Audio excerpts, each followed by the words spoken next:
The snow is falling, and we are taking full advantage of this unusually cold weather. I mean, it's Jersey, so like it does get cold, but this has been a very cold winter so far, and we are taking time to play outside and take it slow this winter in our little farmhouse.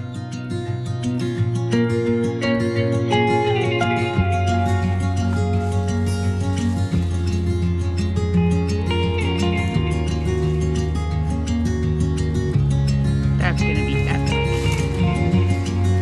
It's much better views than that was.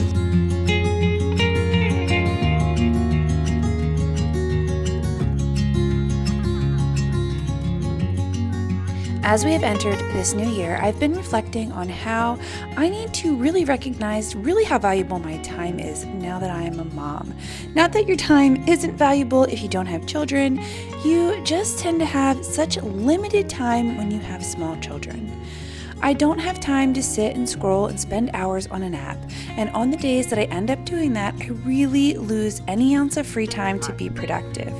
But I for sure was falling into a trap over the past several months of just sitting on my phone, watching videos and scrolling once the kids went to bed. One of the things that I really want to work on this year is putting the phone down in the evening and just allowing myself to really get more things done once the kids have gone to sleep. Whether that is reading or knitting or doing a hobby that I enjoy or working on a project, whatever it might be, I just want to give myself the time that I actually have and I start using it wisely.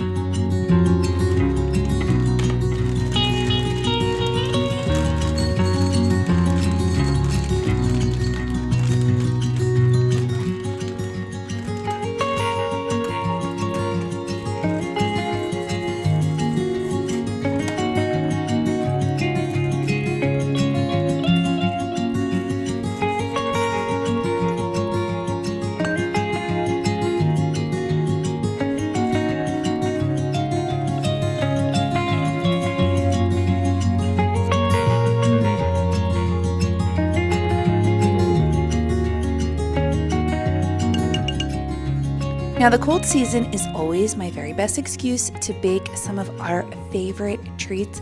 I love having the oven on in our kitchen. It makes the kitchen so warm and cozy. And on this frigid afternoon, I took the time to bake our family's favorite granola at the moment. It's pretty much like a Kind bar if you've ever had any of those, but super healthy with real ingredients for the entire family to enjoy. I like to use a cup of almonds and a cup of pecans, a third of a cup of pumpkin seeds, and a quarter cup of raisins. I sprinkle a little bit of sea salt on top, just a pinch, and then I mix in around 2 to 3 tablespoons of honey. Thank you. Once everything is nice and incorporated, I put it on a cookie sheet and top the entire mixture off with a really nice organic peanut butter. I throw that into the oven at 300 degrees for 25 minutes, and it's just such a delicious treat. Something that I can trust that my kids can snack on without anything hidden in the ingredients.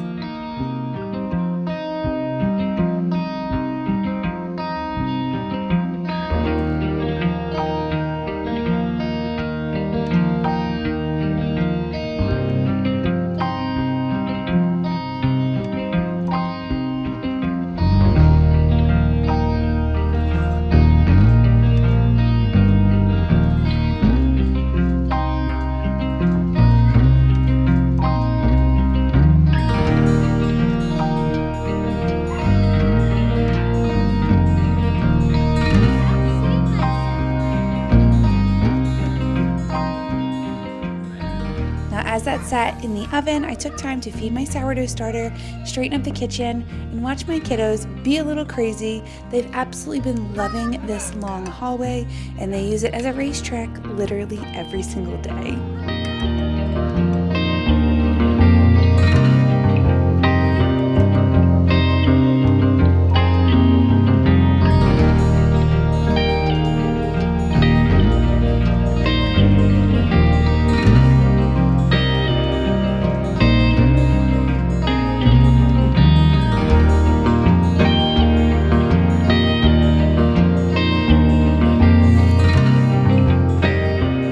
Another goal that I have for this upcoming year is to write down a daily to-do list. I talk about this a little bit later in the video as well, but this has already become a game changer in becoming more productive. All of the things that I wish that I had time to do, I'm now writing them all down first thing in the morning, and then during the times that I would want to just sit and scroll on my phone, I'm actually able to put my phone down and get some work done. This list is helping me to recognize what I need to get done and actually handle all of those tasks. It's not a crazy different type of resolution, but it's honestly something that has been an incredibly helpful tool in this winter season. And then I don't beat myself up if I can't get to something or I can't get the entire list completed. It's really just an outline to sort of clear my brain of all of the things that I'm constantly holding in there on a daily basis, taking care of my family and getting my home in order. But I've already found that this simple adjustment has made such a big impact.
So a few days after the snow had melted, I took some time to organize this beautiful picture window on our second floor landing.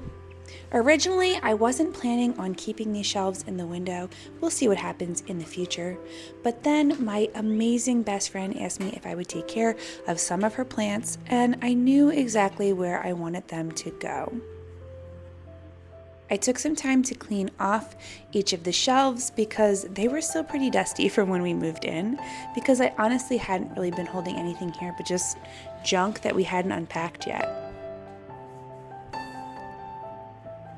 My best friend and her family are getting ready to head overseas for the next several years, and I can honestly say that although I'm super excited for her, I'm so sad that we are going to be an ocean apart. But I know being able to wake up and come out to this beautiful plant arrangement or sitting here because we have a little library right next to this space, and being able to sit and read every day is going to remind me of her daily. I'm truly loving how much life and green it's bringing into our house, and I'm so grateful for these sweet little plants that have been added to our family.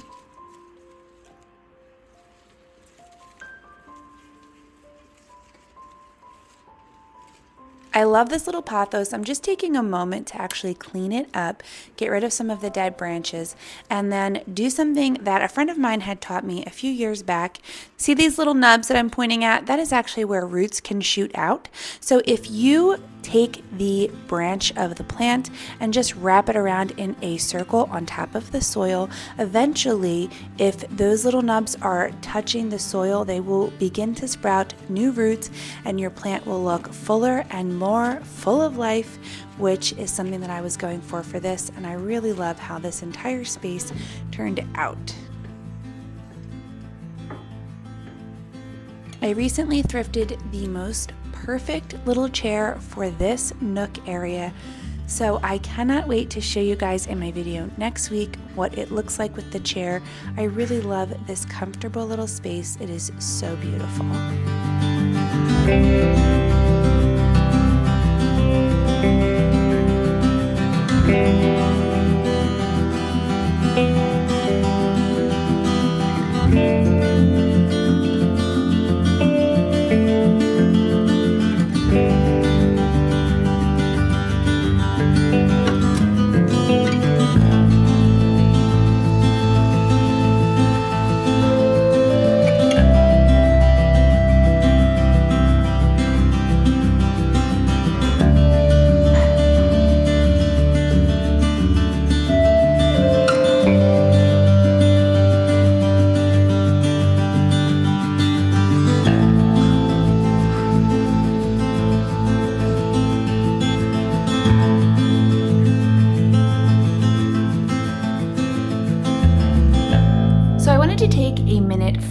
homemaking to go over something that is maybe kind of a resolution, I guess, a goal of mine for 2025, and that is to put my phone down in the evening, like I've been talking about, or even sometimes during like breaks, like when my kids are napping and whatnot, and pick up a lot more books and spend time reading and just kind of expanding my knowledge on all sorts of different grounds, not just knowledge, but also for fun as well. So I wanted to kind of take you through some of the books that I have planned to read over the next like month or two.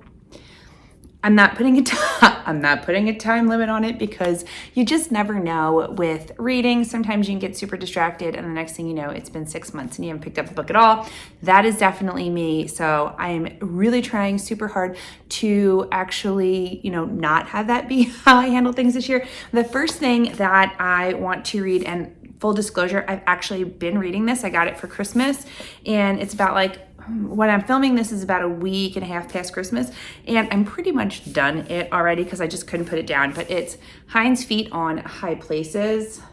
Guys, this book is so good. My sister-in-law gave it to me for Christmas, and like I said, I haven't been able to put it down. It's just a beautiful allegory about how we come into relationship with Christ and the different trials that we go through before coming into more of like the high places, if you will, and the struggles that we go through to get there, but how Christ is with us through the entire thing. It is absolutely beautiful. And this version in particular, I'm going to have a lot of these books, like if I can find them, linked below if you're interested in looking at any of them.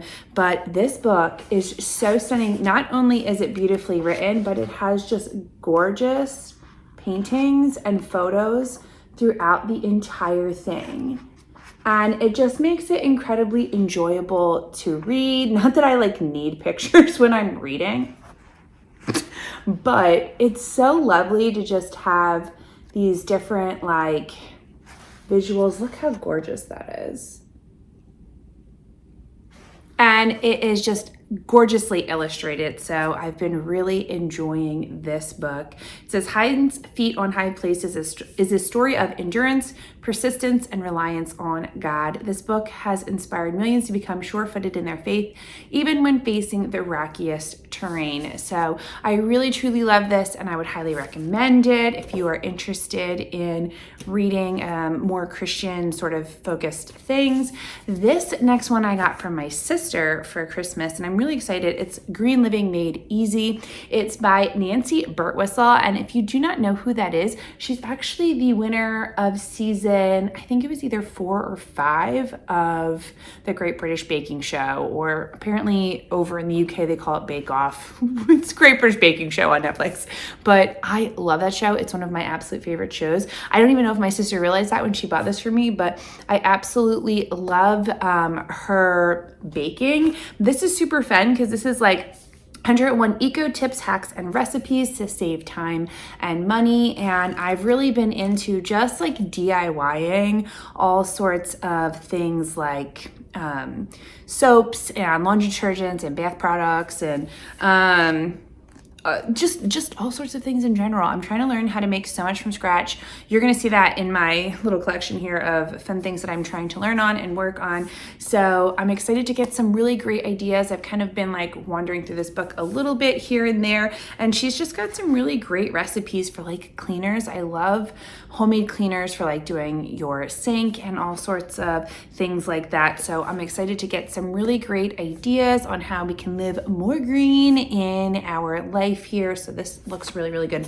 And then the next thing I got, I'm not trying to start controversy here at all, but this is like surely like purely for education. But I got this, it's called The Vaccine Book, and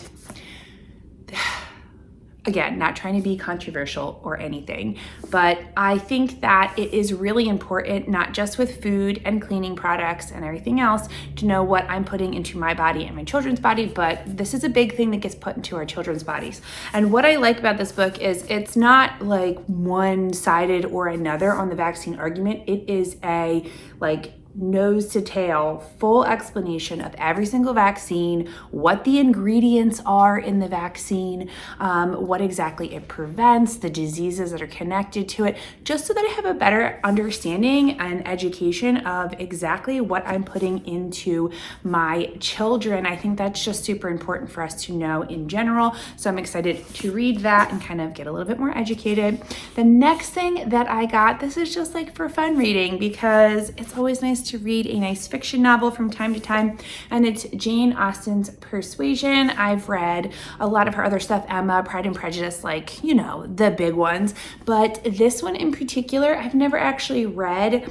I know that they made, I think it was like a Netflix adaptation or something like that, but from what I have heard, it was awful. So instead of ruining the story for myself, I just figured I would read it and have a good time. I love in the wintertime, like we're kind of cooped in the house a little bit more. I say a little bit more because even though it is currently 25 degrees outside, my children still love to play outside. So we get all bundled up and we go outside and play.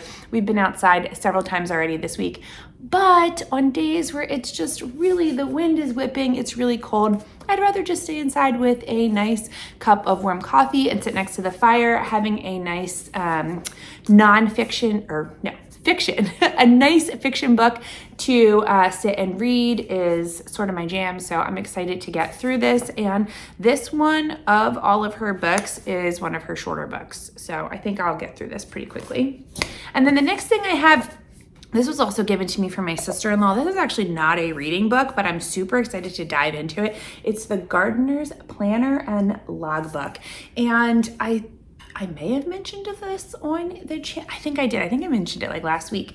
But there's like no greenery here at all. Like there's no flowers. There's no signs of life. Previously, I believe there had been some really pretty bushes just outside these windows and stuff, but you can tell that the previous owners like cut them down to nothing and pulled a lot of stuff out. So I'm really excited to just dream really big for this space that we have.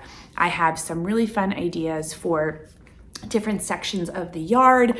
My oldest wants to have a tiny orchard, so we're going to probably try to get some apple trees and whatnot and plant them in the far corner. But there's so many ideas that I have for this property. We really have to clean it up. It was kind of a big mess when we bought it, so we're in the middle of pulling out the weeds and stuff like that. That's actually what I do when my kids are wanting to play outside and it's absolutely freezing cold, is I get on a nice pair of work gloves and I just start pulling out all the vines and weeds and stuff that has just overtaken the yard over the years. So I'm really excited to get into writing everything down. This has, it's not just like explains all the different ways to do your garden, but it also in the back then has a logbook where you can put in all the different seeds that you've planted, where you've planted, what you've done, and it goes for 5 years. So this is going to be my friend over the next 5 years as we really plan and cultivate the land outside. I'm excited for that.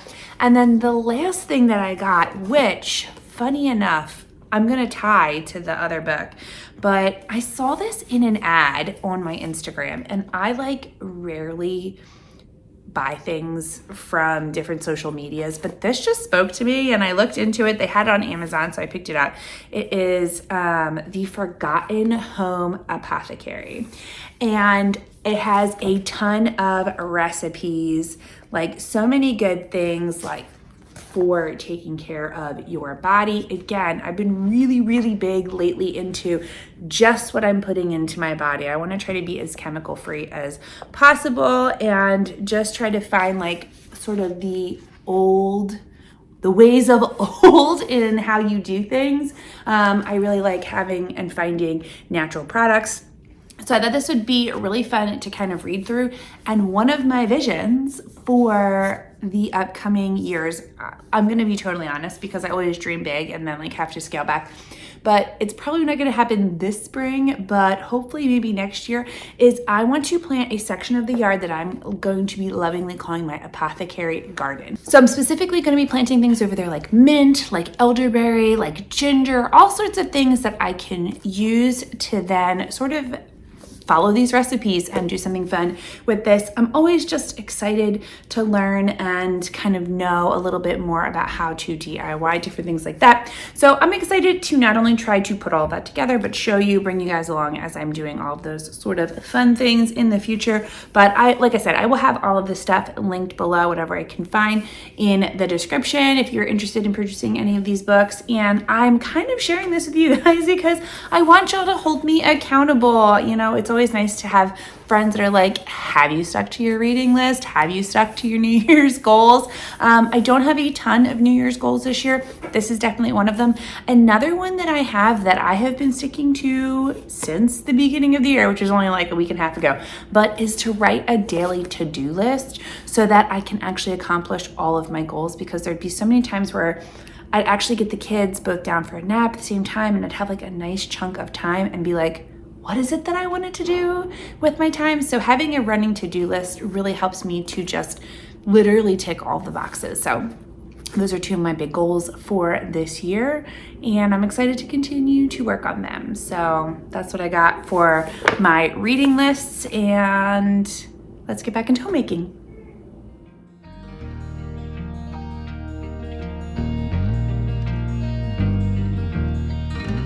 Okay, so this video is already incredibly long, so I'm not actually going to be doing any more homemaking today, but I've got some wonderful stuff coming next week, some lovely homemaking inspiration that I cannot wait to share with you. I pray that you all have an amazing week, and I will see you next Sunday, my friends. Bye.